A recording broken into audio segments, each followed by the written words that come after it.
Apple компани нь 2026 оны 3 сард iPhone 17 загварын утасны хямдхан загвар 17e, iPad Air M4, MacBook Air M5, MacBook Pro M5 Pro, M5 Pro Max 2024 оны iPhone 16 утасанд танилцуулсан A18 чиптэй үнийн хувьд бусад MacBook-наас илүү хямд MacBook Neo зэрэг бүтээгдэхүүнүүдийг танилцуулаад байгаа юм аа.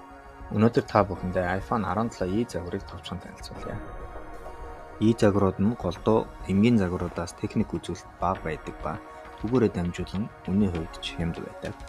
17e загварыг та SoftBank буюу ягаан, цагаан, мөн хар өнгөний сонголтоос сонгох боломжтой.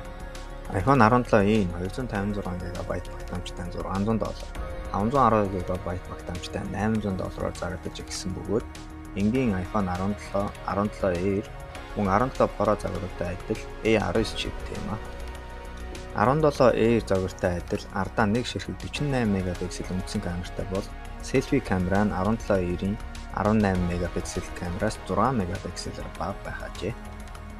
6.1 инч 60 Гц сэлгэстэй ба энгийн 17 загвар нь 120 Гц Pro Motion дэлгэцтэй. iPhone 14, 14 Plus-тай адил уламжлалт мод буюу селфи камера байрлах хэсэгтэй. Түрүү жилийн загваруудыг бодвол Always On дисплей байхгүй ба хамгийн тодор 1200 нийцэх хүртэл дэлгэцтэй бол iPhone 17 загварууд нь 3000 нийцэх хүрэх боломжтой. Нартай гадаа явж байхад дэлгэц харагдах байдал нь бүдэг санагдаж магадгүй гэсэн үг юм. Утсаа нээлгүй цаг ирсэн notification-ыг харах шаардлагагүй гэвэл ихэнх хүмүүст Always On дисплей нэг их ач холбогдолтой байна. Мэдээж сүүлийн үеийн iPhone утснуудын адил USB-C залгуураар цэнэглэж MagSafe цэнэглэгч дагалдах хэрэглэх боломжтой.